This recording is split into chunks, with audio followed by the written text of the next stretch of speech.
vraiment édifiant. Et surtout merci encore à Koulibaly et Stéphane qui nous a parlé de la veuve et de son témoignage personnel.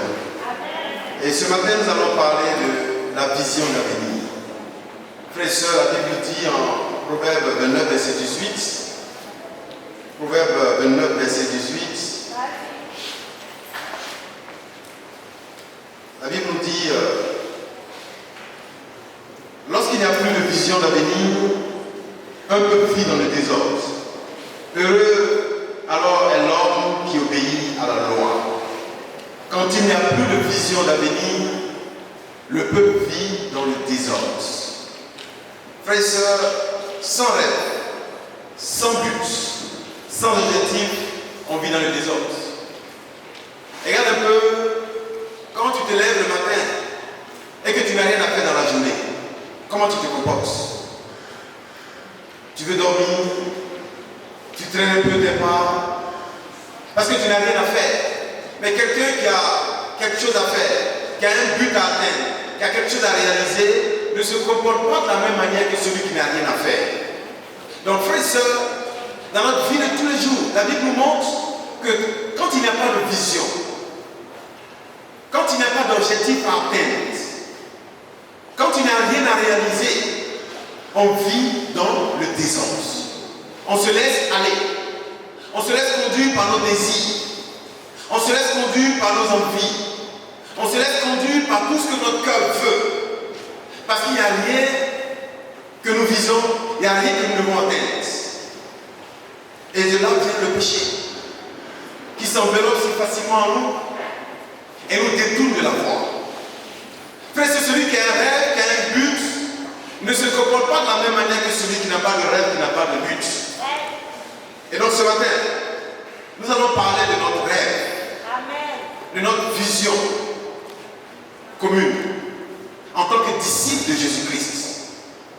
Frères et sœurs, une église sans rêve, une église sans mission est une dénomination. Si nous venons simplement nous asseoir ici pour avoir une belle vie, pour avoir des amis formidables, nous avons raté notre mission. Frère, Jésus ne nous a pas sauvés pour nous donner une belle vie. Il nous a sauvés pour faire de nous des missionnaires.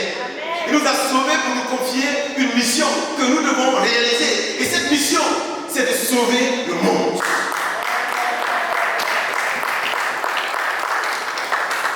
C'est de sauver le monde. Et pour sauver le monde, il faut que cette vision soit bien claire pour nous en tant que disciples. Et pour beaucoup de disciples, c'est encore flou. Frères et sœurs, nous avons un but de 100 baptêmes ce mois d'avril. Mais il y a un groupe de disciples engagés et un groupe de disciples non engagés. Il y a un groupe de disciples qui se met à vraiment travailler, à faire les disciples, et un groupe qui est assis, qui ne fait rien. Mais si tu n'as rien à faire, si tu n'as pas de rêve, si tu n'as pas de vision, si tu n'as pas d'objectif que tu dois atteindre, tu vas tomber. Tu vas abandonner. Et c'est une réalité. Ce qui nous maintient, c'est le rêve. Amen. Ce qui nous garde, c'est la vision. Amen. La Bible dit quand un peuple n'a pas de vision, n'a pas de rêve, ce peuple vit dans le désordre. Voilà. Et c'est pareil pour les familles, c'est pareil pour nous, c'est pareil pour nos vies. Si tu ne veux rien faire de ta vie, tu ne feras rien. C'est ça. Si tu ne veux rien atteindre comme objectif, tu ne vas rien atteindre. Mais si tu te fixes un but, tu travailles pour ce but. Si tu te fixes un objectif, tu travailles pour l'objectif. Et Jésus nous a donné un but. Amen. Frères et sœurs, allons-y. Bon, mon premier point de ce matin, c'est la mission et notre vision. Amen. Matthieu 28. 18 à 20. Prêche la parole. On connaît bien ce passage. On connaît bien ce passage, frères et sœurs. Amen. Mais vous savez, en tant qu'homme, les dernières paroles ont de la valeur. Quand ton père, avant de mourir, te donne des dernières paroles, tu ne joue pas avec ce qu'il t'a dit. Quand ta mère sur son lit, le mort te dit, mon fils, veille sur tes frères, tu ne joues pas avec ça. Quand ton père te dit, le champ que j'ai laissé là-bas, n'abandonne pas le champ, même si on veut te proposer des millions, tu ne vends pas ce champ. Parce que maman ou papa, avant de mourir sur son lit, m'a dit de ne pas abandonner. Et Jésus, l'une de ses dernières paroles, avant d'aller au ciel, a donné rendez-vous à ses disciples sur une montagne. Et la Bible dit, pourtant certains eurent des doutes. Certains se disaient en tant que disciples, mais si c'est lui le sauveur du monde, il ne devait pas mourir. Mais pourquoi est-ce qu'il est mort? Parce que jusqu'à ce moment, il n'avait pas encore compris. Et quand Jésus arrive, au verset 18, Jésus s'approcha et leur dit, d'abord pour les rassurer, il dit, j'ai reçu tout pouvoir dans le ciel et sur la terre. Frère, ce que ça te fait, si ce matin je venais te dire que j'ai reçu le pouvoir du président de la République de gagner tout à Abidjan.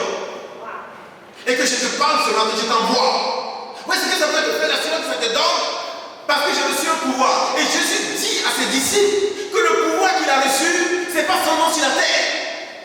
C'est non seulement dans le ciel, et aussi sur la terre. Et qu'est-ce qu'il dit à ses disciples? Il dit, allez. C'est un ordre. C'est un ordre qu'il donne à chaque disciple. Frère et sœur, il dit, allez. Et faites de toutes les nations des disciples. C'est un ordre. On ne peut pas désobéir à Jésus s'il est notre général, s'il est notre Seigneur, s'il est notre maître. Et qu'il nous demande d'aller et de faire de toutes les nations des disciples. Frères et sœurs, nous ne devons pas désobéir. Et les disciples doivent être disciplinés. Amen. Comme dans l'armée. Frères et sœurs, vous savez pourquoi l'armée, il y a la discipline? L'armée, quand tu joues avec le respect et la discipline, tu vas en prison ou tu es radié de l'armée. Parce qu'à cause de l'indiscipline d'une seule personne, toute une armée peut mourir. Si en guerre, le général de l'armée a fait son plan et qu'il te demande de rester caché quand tu te lèves, on peut vous bombarder et tout le monde va mourir à cause de ton indiscipline. Donc l'armée ne joue pas avec la discipline. Et quand tu es indiscipliné dans l'armée, tu es radié ou tu es mis en prison. Pourquoi tu arrives, même si c'est le plus petit qui te commande, tu es obligé de respecter à cause de ses grades. Ouais.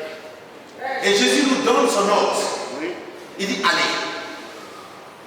Mais si tu ne vas pas, c'est aussi de l'indiscipline. Ouais. Ne pas obéir à l'ordre donné par Jésus. Tu ne peux pas faire ce que tu veux parce que la première condition que Jésus donne pour venir à lui, c'est de renoncer à toi-même. Ouais. Il est celui qui veut me suivre, qu'il cesse de penser à lui-même. Qu'il porte sa croix pour me suivre. Sinon, il ne peut pas être mon disciple.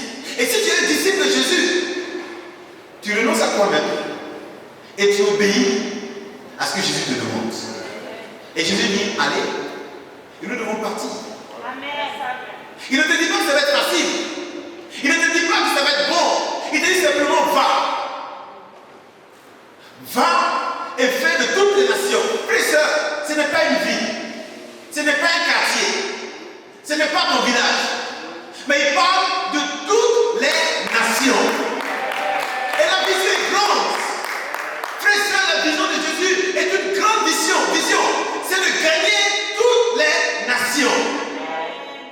Félix vient du Burundi, qui est à l'est de l'Afrique.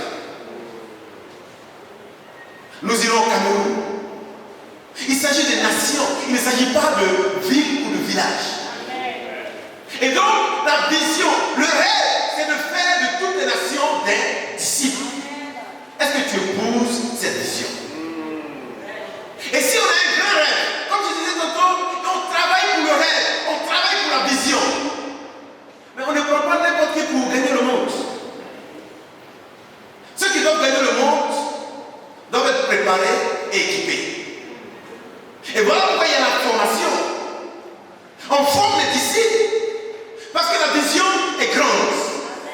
On enseigne aux disciples, on donne le rêve, on équipe le rêve pour que chaque personne se sente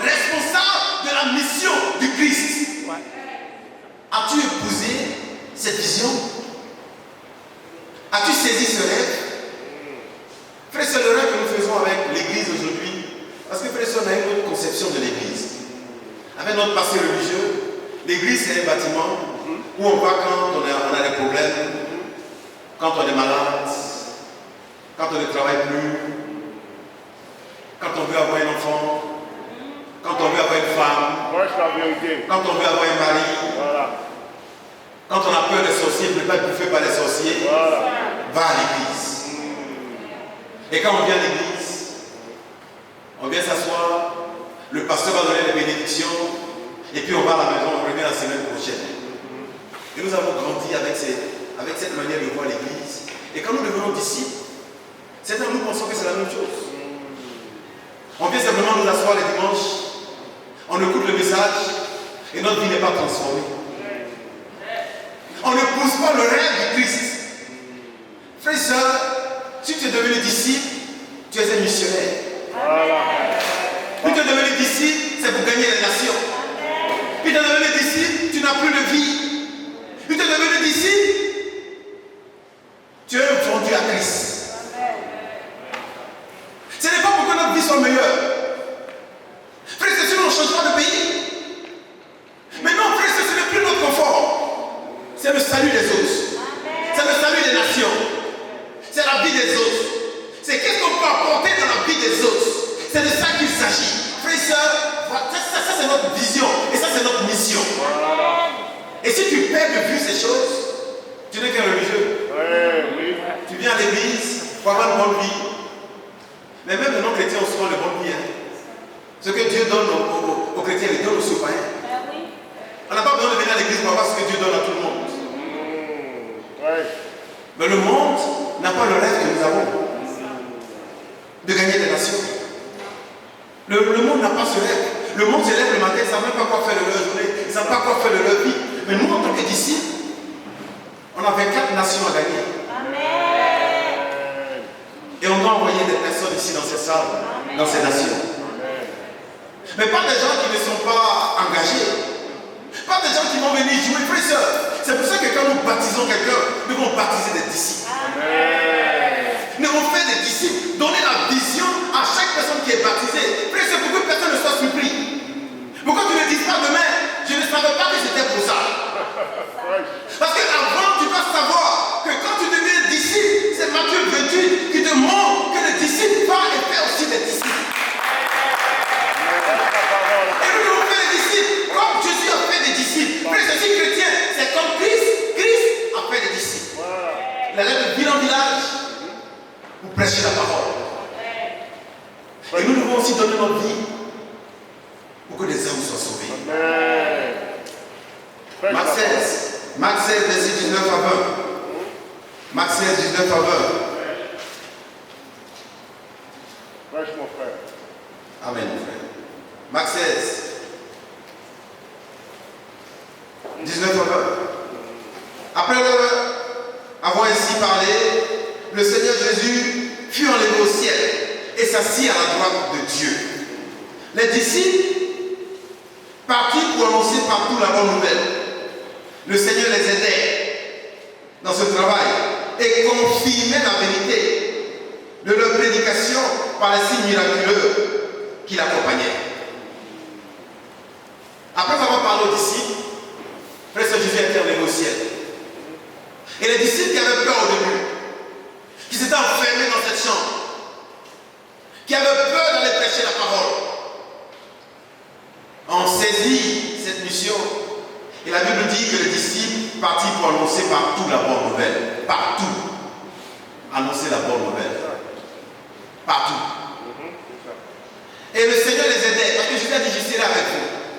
Et si la Bible nous dit que le Seigneur les aidait dans ce travail et confirmait leur prédication par les miracles qui les accompagnaient. Frères et sœurs, le Seigneur nous aide dans cette mission. Amen. Il ne nous laisse pas seuls. S'il a fait au premier siècle avec les disciples, il le fait encore avec nous. Frère, c'est que nous avons saisi déjà cette vision et cette mission, parce que c'est vraiment important pour Jésus. Jésus ne nous appelle pas pour nous abandonner. Il dit, je serai avec vous tous les jours. Est-ce que tu sais qu'en faisant les études bibliques, Jésus est avec toi? Frère, c'est souvent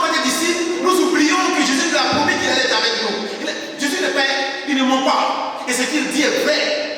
La Bible nous dit ici qu'il les accompagnait, il était en train de les aider.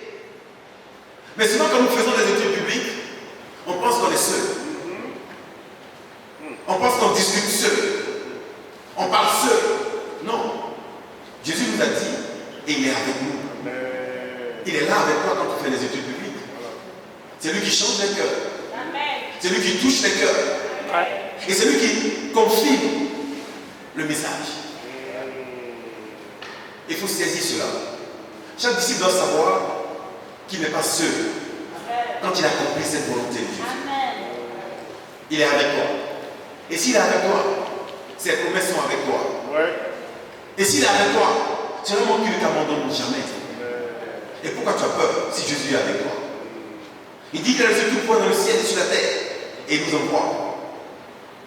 Saisissons cette vision. Ça, c'est notre mission. Nous ne devons pas perdre de vue cette mission que Jésus nous a confiée. Amen. Amen. Amen. Amen. Amen. Et alors, deuxième point. Deuxième point, c'est épouse la cause du Christ et non ta propre cause. Philippiens 2, verset 19 à 22. Philippiens 2. Est-ce que le peuple de Dieu est là sur la terre? Allons en Philippiens. Philippiens chapitre 2.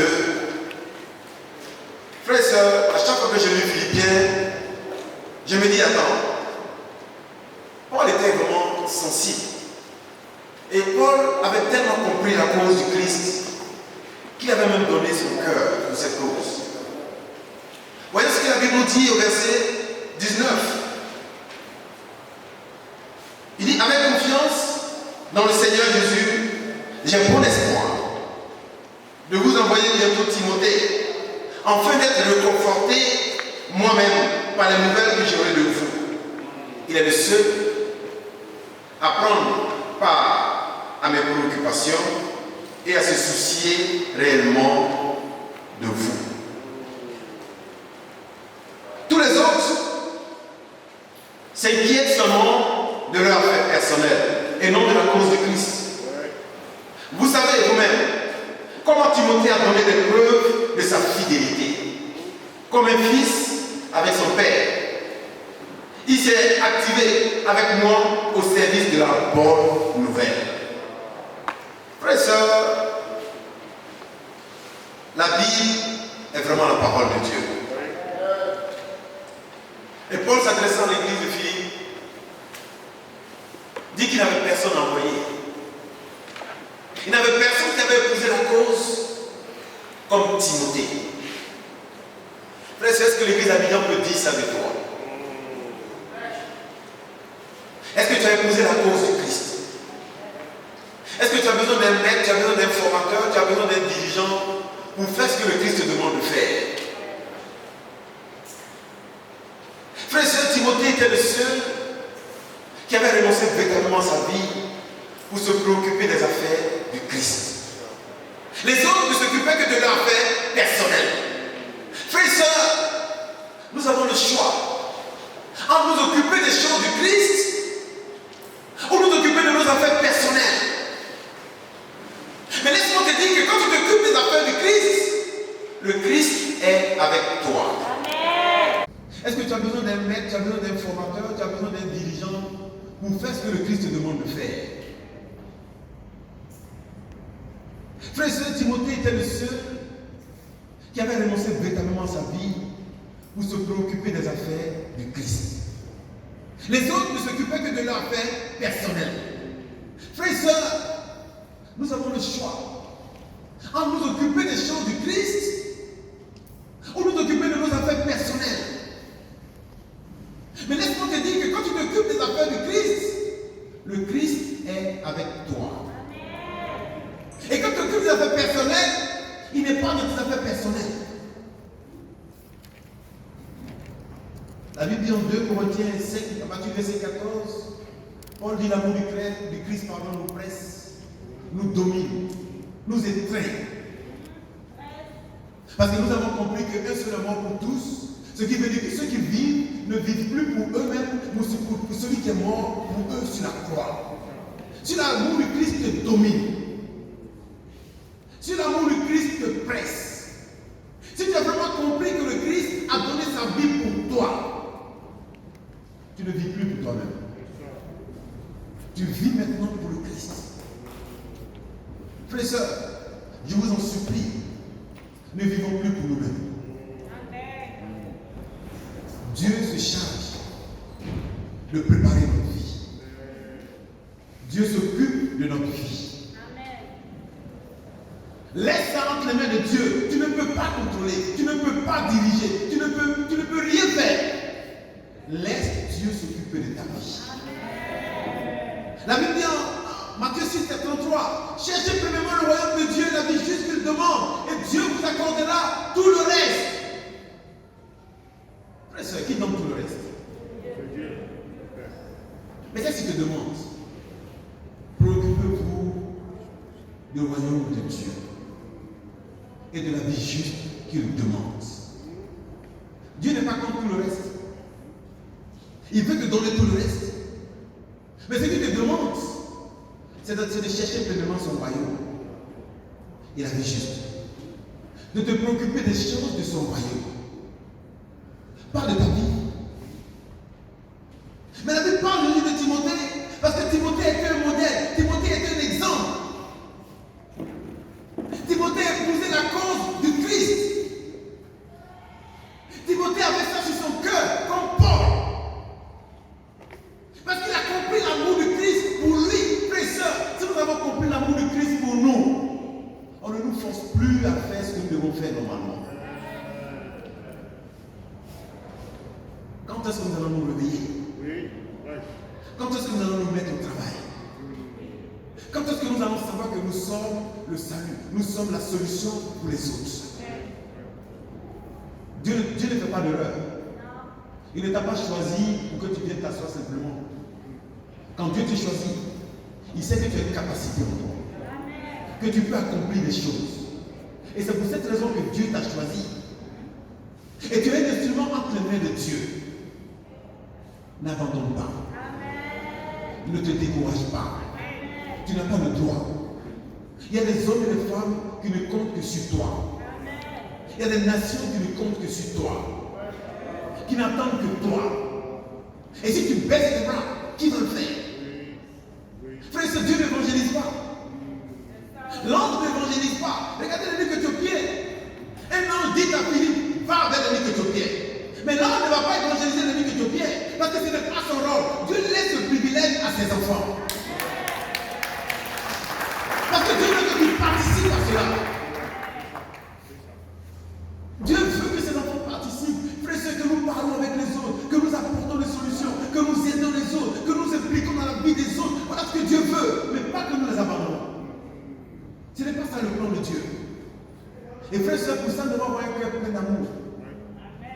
Un cœur rempli d'amour. Les gens vont nous blesser, oui, c'est vrai. Les gens vont être durs avec nous, c'est vrai. Mais un jour, ils vont nous remercier. Frère, ne prenons jamais cette histoire. Les choses de Dieu nous fait une affaire personnelle. C'est la famille de Dieu. C'est le royaume de Dieu. C'est les enfants de Dieu. Frère, sœur, ce n'est pas ton problème. C'est le problème de Dieu. Mais il t'utilise pour trouver une solution dans la vie des autres. Frère, ça, nous sommes l'espoir de ce monde. Dis ce matin, je suis l'espoir de ce monde. Et tu dois le sentir ça au fond de toi-même. Je suis l'espoir de ce monde. Et l'espoir n'est pas là pour aimer ce qui est dans le monde. Frère, ce Dieu allait nous tirer dans le monde. Pas pour que nous venons encore regarder. Frère, on sait ce qu'il y a dans le monde. On sait ce qu'on a vécu dans le monde. On avait été tellement blessés dans le monde, frère et soeur, que quand on a vu Dieu nous appeler, on était remplis de joie. Mais quelques années après, on peut regarder encore en arrière. Oui, mais est-ce que j'ai bien réfléchi? Attends, tu vas retourner encore dans ce monde-là? Non. Tu n'es pas fait pour repartir dans ce monde. Tu es un choix de Dieu. Tu es un instrument entre les mains de Dieu pour sauver ce monde. Frère et sœur, parce que la vie chrétienne est un marathon. Ça, c'est mon troisième point. La vie chrétienne est un marathon. Ce n'est pas une course de 100 mètres. C'est un marathon. C'est pas quand tu commences et que tu arrives, frère et sœur. Amen. Il y a des descentes. Une année, il y avait un marathon, en ce moment encore jeune de deux plateaux. Ils ont organisé un marathon. Moi, je n'avais jamais couru, je n'étais pas préparé. Et puis les gens sont venus faire la publicité pour dire un marathon aux deux plateaux. Celui qui gagne aurait un billet d'avion. Moi, un non chrétien, je me suis levé, j'ai porté mon chat, je suis demandé mon numéro et je l'ai enregistré. Et on devait faire, oui, l'ancien terminus de plateau, la station mobile. Voilà. On devait aller passer vers le 12e arrondissement, prendre la rue des Jardins, sortir à l'école de police, gendarmerie, prendre la tri et puis revenir. Après ça, je me suis engagé dans ce marathon. On est venu le matin, tout le monde était chaud. Tout le monde est chaud, tout le monde a son numéro. 1, 2, go! On a commencé. Moi, je suis pas arrivé, je connais bien deux plateaux, ça c'est mon quartier. Tout le monde va vers 12e, le quartier 12e, moi j'ai piqué quelque part vers ce que c'est. Et j'ai pris le raccourci, peut-être que j'ai arrivé là, on ne sait jamais. J'ai pris un raccourci. Les gens me disent non, c'est pas papa. Et je dis, laissez-moi. Je suis sorti vers 1 seconde. Mais pendant ça, c'était déjà devant moi. J'ai pris la voie à Nuit de Saigon, la rue des Jardins. Ils étaient en train de faire la nouvelle voie qui se passe derrière l'école de police. Là, vous voyez la voie comme maintenant. Ils étaient en train de faire cette voie. Donc je ne suis pas allé devant l'école de police pour passer devant l'école de gendarmerie. J'ai piqué encore derrière l'école de gendarmerie. Sur la nouvelle voie. Je suis sorti sur le pont là-bas vers Panclop. En ce moment, les pompiers ont ramassé plein déjà dormi dans les pieds. Ceux qui tombaient. Et quand c'est comme ça, l'ambulance est derrière vous. Hein. Lui qui tombe, on le ramasse. On t'a pas envoyé, tu t'es engagé à ça. J'ai dit, je suis arrivé. Et puis je demande à mes amis, mais est-ce que tu es le premier? Non. Tu n'es même pas 20e. Les gens sont arrivés avant toi. Félicité, tout ça. Après, c'est le lendemain. J'ai marché comme ça. J'avais jamais passé un marathon. Je ne pouvais pas tenir debout. Je ne pouvais pas tenir. Je n'étais pas préparé à un marathon. Mais je me suis engagé dans un marathon. Même malgré mes raccourcis dans le marathon, je n'ai pas pu gagner. Est-ce que tu prends les raccourcis spirituels?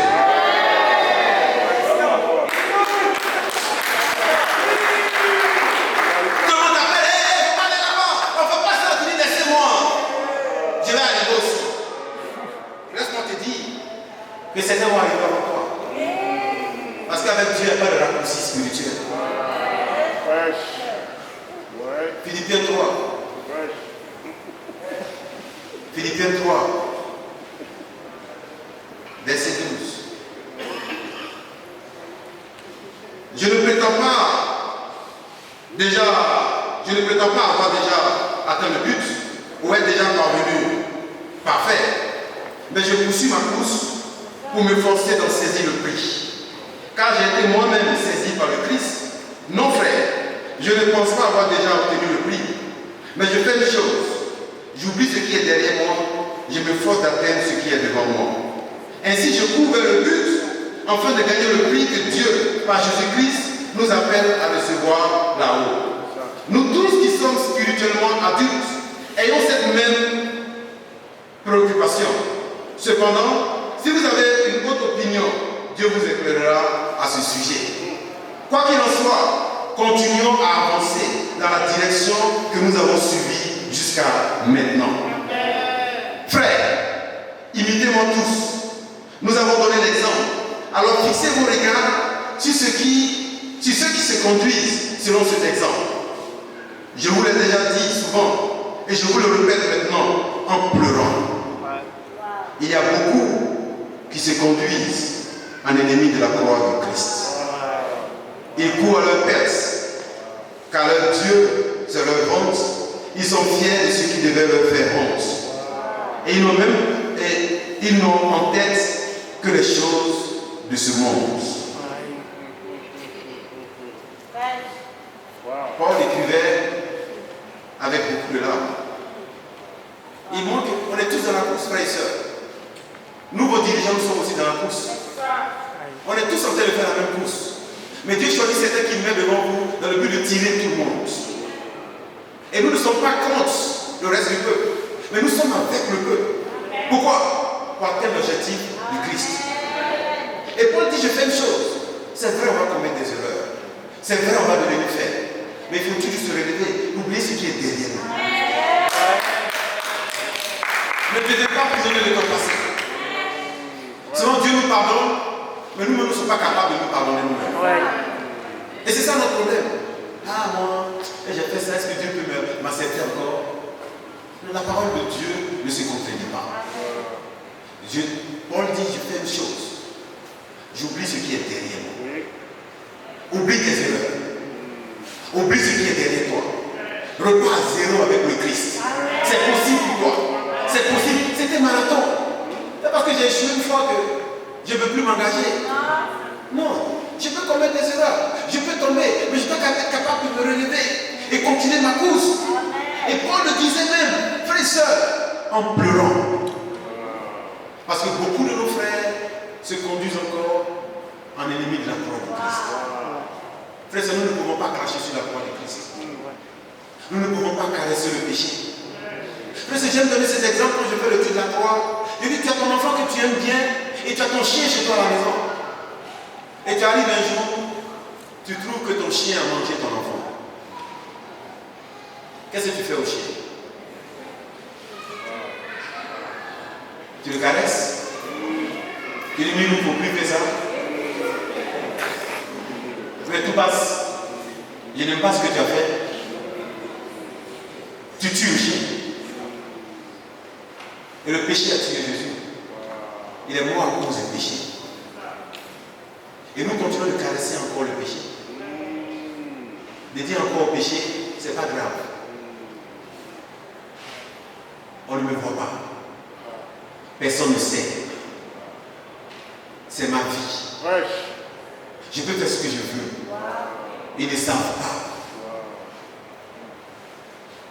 Non, tu ne peux pas jouer avec ta vie parce que ce n'est pas ta vie. Jésus a déjà payé le prix pour toi. Et tu ne peux pas caresser le péché. Parce que Jésus est mort à cause du péché. Frère, c'est le célibataire, comment ça va? Est-ce que tu te caches pour bâtir des relations? Est-ce que tu caches pour avoir des amitiés? Est-ce que tu es encore attaché au monde? Dans quel péché es-tu? Et pendant combien de temps tu vas le cacher? Après, le péché est comme un serpent. Hein? Tu arrives chez toi à la maison et puis on te dit qu'il y a un serpent quand tu es dans ta chambre. Et puis tu dis, je suis tellement fatigué, je viens du culte, je vais dormir, demain je vais tuer le serpent. Qui va tuer qui? Mais c'est ce que nous faisons avec le péché. Non, je ne suis pas encore prêt pour la confesser. Pendant ce temps, le péché est en train de te ronger, comme un cancer. Le péché est en train de te détruire. Quand tu viens, tu n'es plus à l'aise, tu n'es plus heureux, tu te sens plus. Tu te dis, mais attends, tu le sais toi-même. Ouvre ta bouche. Il n'y a pas de prison spirituelle ici pour te mettre dedans.